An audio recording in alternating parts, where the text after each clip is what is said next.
यहाँ की कहानी बताएंगे तो हम जाके अपने फिर लोगों को बताएंगे, क्योंकि बहुत से लोग जानते ही ना यहाँ के बारे में। यहाँ ज़्यादा लोग नहीं आते, अभी नहीं आते ज़्यादा, भी अभी इतना ज़्यादा पता नहीं है लोगों को। सीजन वगैरह भी रहता है क्या?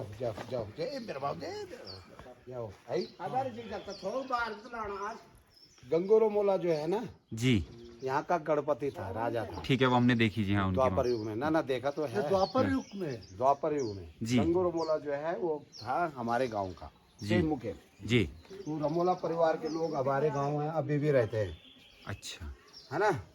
तो गंगोरो मोला जब भगवान कृष्ण जो है पांडवों के साथ जो है हिमालय में गए, हिमालय ये सामने दिख रहा है इसके, ये सामने है, ये पिछौल है ये ना, ये पूरा ये सफेद जहाँ वो लग गया अभी ना। तो भगवान कृष्ण जब जो है उन पांडवों के साथ जो है वहाँ हिमालय में गए, भगवान की नज़र यहाँ पर पड़ी, भगवान कृष्ण। तो भगवान कृष्ण ने जो है यहाँ पर आके ब्राह्मण के रूप में आकर यहाँ पर आए। उन्होंने बहुत, ये जगह बहुत सुंदर लगी, रमणीक लगी। उन्होंने कहा यह तो बहुत सुंदर जगह है, मैं यहाँ रहना चाहता हूँ। तो हुआ क्या कि गंगोरो मोला की उस समय राजा था जी, लेकिन क्रूर राजा था, बहुत निर्दयी शासक था। तो गंगोरो मोला की यहाँ पर छान थी, उनका पड़ाव रहता था जैसे राजाओं के पड़ाव होते। तो उनकी बकरियाँ चलती थी, यहाँ बकरियाँ रहती थी, गाय भैंसें रहती थी। तो चाकर यहाँ रहते थे उनके। तो भगवान जब ब्राह्मण के रूप में आए तो भगवान ने कहा गंगोरो मोला मुझे भी थोड़ा सा यहाँ जगह रहने के लिए दे दो। तो गंगोरो मोला ने जगह देने से इनकार कर दिया था। भगवान ने कहा मुझे 2 हाथ जगह चाहिए बस, थोड़ा सा तप करने के लिए। तो भगवान को जो है गंगोरो मोला ने मना कर दिया। भगवान को क्रोध आया, अब भगवान ने उसे श्राप दे दिया। अब श्राप दे दिया तो उसके जितने गाय भैंस बकरियाँ थी, नौकर चाकर थे, ये सब जो है इस पहाड़ में हैं सब, तो वो सब पत्थर हो गए। अब पत्थर हो गए तो गंगोरो मोला को तो पता था ही नहीं कि ये मतलब श्राप की वजह से हुआ। तो गंगोरो मोला जो है नौकर चाकर जब वो हो गए, ख़त्म हो गए, तो गंगोरो मोला बहुत परेशान हो गया था। तो उनकी घरवाली मैनावती थी, उसने भगवान भगवान पुकारा। तो भगवान ने जो है उस कृष्ण भगवान ने उसको स्पष्ट रूप दर्शन दिए। उन्होंने कहा तुम्हारे जो गाय भैंसे थी वो मैंने सब पत्थर कर। उन्होंने कहा भगवान क्यों? उन्होंने कहा तुमने मुझे जगह दी नहीं, मेरा तिरस्कार किया, इसलिए मैंने श्राप दे दिया।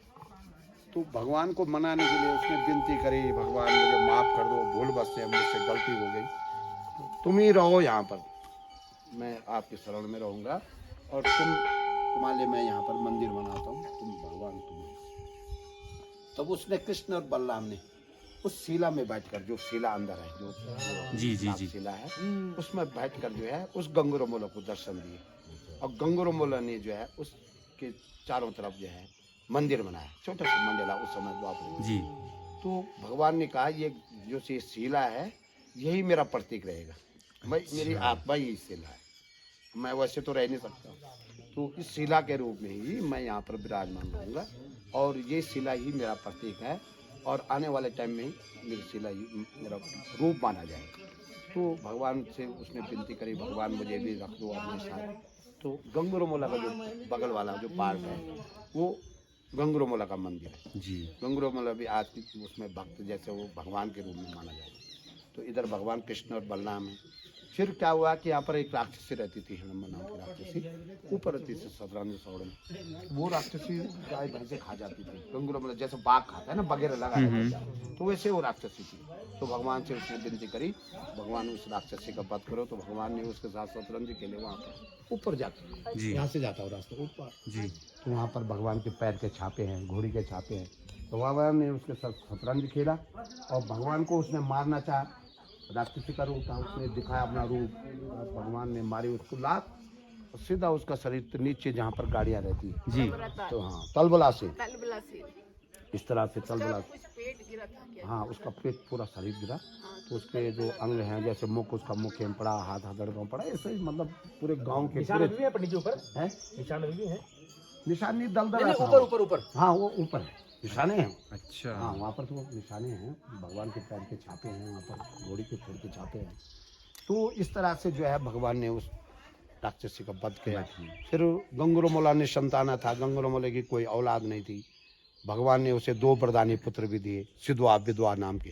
सिद्धवा विधवा नाम के भड़ भी रहे उस समय जब द्वापर युग में 2 भाई, हाँ तो 2 भाई सिद्धवा और विधु, सिद्धू बिद्धू जो है उनके 2 भाई थे। और हाँ जी, आचरी माचरी उनका भी ऊपर ही है वहाँ सतरामजय में। तो इस तरह से वो राधा रानी की सहेलियाँ हैं, वो आचरी माचरी भी वहाँ पर रहती है। तो इस तरह से जो है यहाँ पर जो है कालिया नाग को भी भगवान कृष्ण ने जो है उनका भाई जाओ तुम जंगल में जाओ। हाँ, तो कालिया नाग भी यहाँ पर रहते हैं जी शेष नाग भी यहाँ पर रहते हैं। तो बलराम शेष नाग के अवतार है। जी। और सेम नाग जैसे कहा जाता है कि अंदर से वो पानी निकलता था, वैसे ये जैसे यहाँ पे ही बना रखा है इस टाइप से। हाँ जी। पानी निकलता था तब तो उस समय कीचड़ था वहाँ पर, वो नहीं था, वो तो कच्चा था। तो अब बना दिया इसको जी। ये तो आपकी बात है।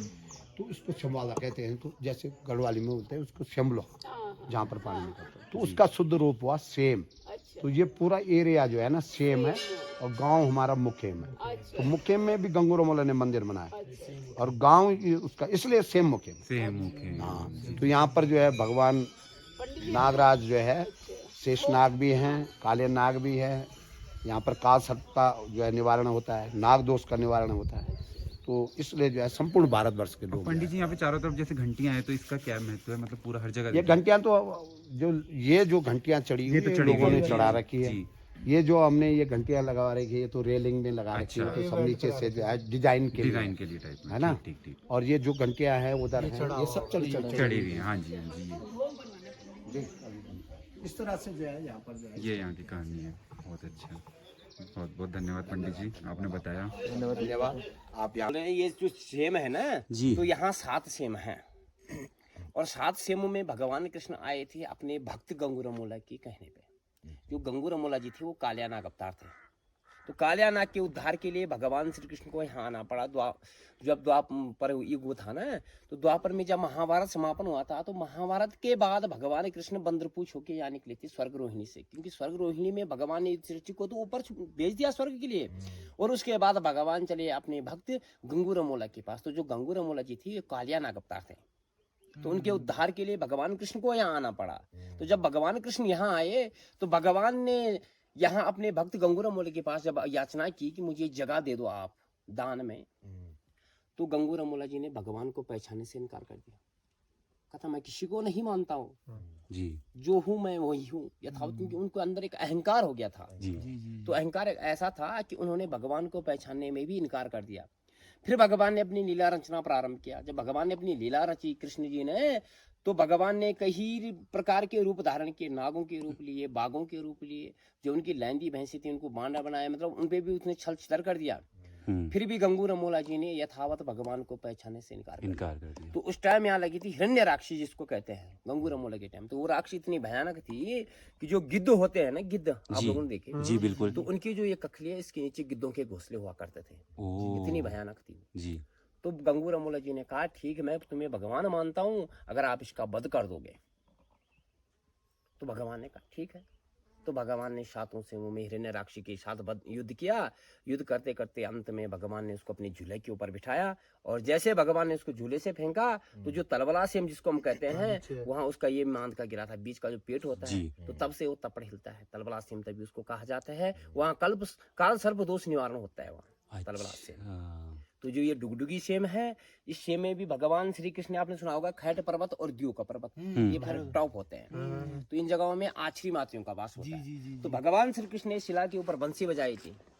तो जब उनका नृत्य चला, ये वाली, हाँ यही वाली शिला, और तो ये सामने दिख रहे हैं ना आप लोगों को जी, ये द्यू का पर्वत है, वो खैट पर्वत है, सामने आमने सामने दोनों। और ये सुरकंडा है, पालीसेट जी। तो जब भगवान ने यहाँ बंसी बजाई थी, तो जैसे भगवान बंसी बजाने में मगन हुए, तो जैसे उनके पांव आगे पीछे डोले, वैसे ये शिला हिलती गई। तो तब से इस शिला को डुगडुगी सेम के नाम से प्रसिद्ध है।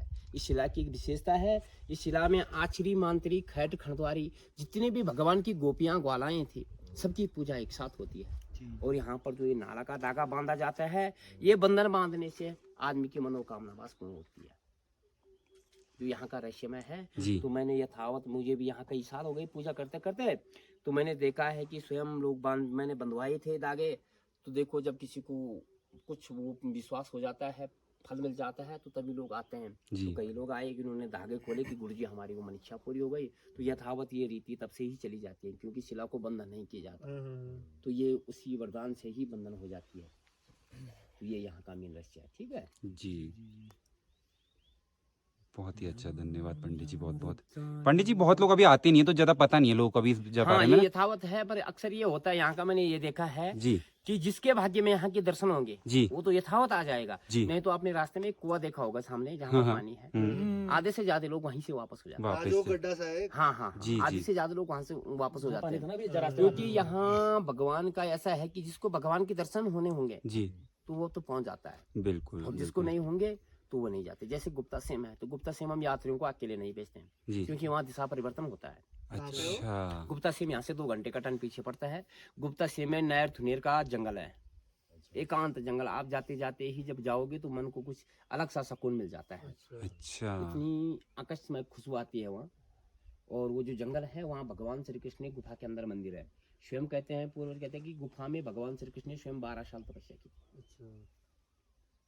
तो जब भगवान ने वहाँ तपस्या की थी तो उसके बाद वो जो लिंग है वहाँ का, जो शिलाएं है, जी तो उस शिला में भगवान श्री कृष्ण की ऐसी अपार लीला है कि उसमें जैसे अमरनाथ में नहीं आता बार बार पानी, जी तो वो 12 महीने उस शिला के ऊपर पानी निकलता है।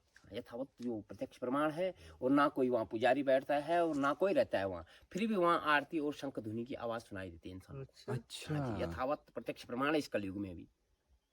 तो पंडित जी आप गए हैं उस रास्ते में उधर की हाँ साइड? हम जाते रहते हैं। अच्छा जैसे ये प्रकटा सेम है, वहाँ भी शिला होगी, अंदर देखा होगा आपने। जी जी जी तो यहाँ जी। भगवान की जो पूजा होती है शिला के रूप में होती शिला के रूप में होती है, हाँ जी, वहाँ पे भी वही रखा है उन्होंने। हाँ। उन्होंने बताया था ऊपर जाके वहाँ पे की निशान भी है, पाँव के कुछ बता रहे थे है। पंडित घोड़ी जी। के निशान है, जब घोड़े के भगवान निशान। कृष्ण आए थे ना, जी जी तो अगर वो घोड़ी के ऊपर आते एकदम राजपाट के वेशभूषा में, तो गंगोर अमूला जी तो युद्ध के लिए ललकारते थे भगवान को। तो भगवान तो ब्राह्मण रूप में आए थे यहाँ, भिक्षुक रूप में। भिक्षुक रूप में भगवान जो यहाँ आए थे भिक्षुक रूप में आए थे, तो तभी तो भगवान ने यहाँ कहा था गंगोर अमूला से याचना की थी, आप मुझे जगह दो।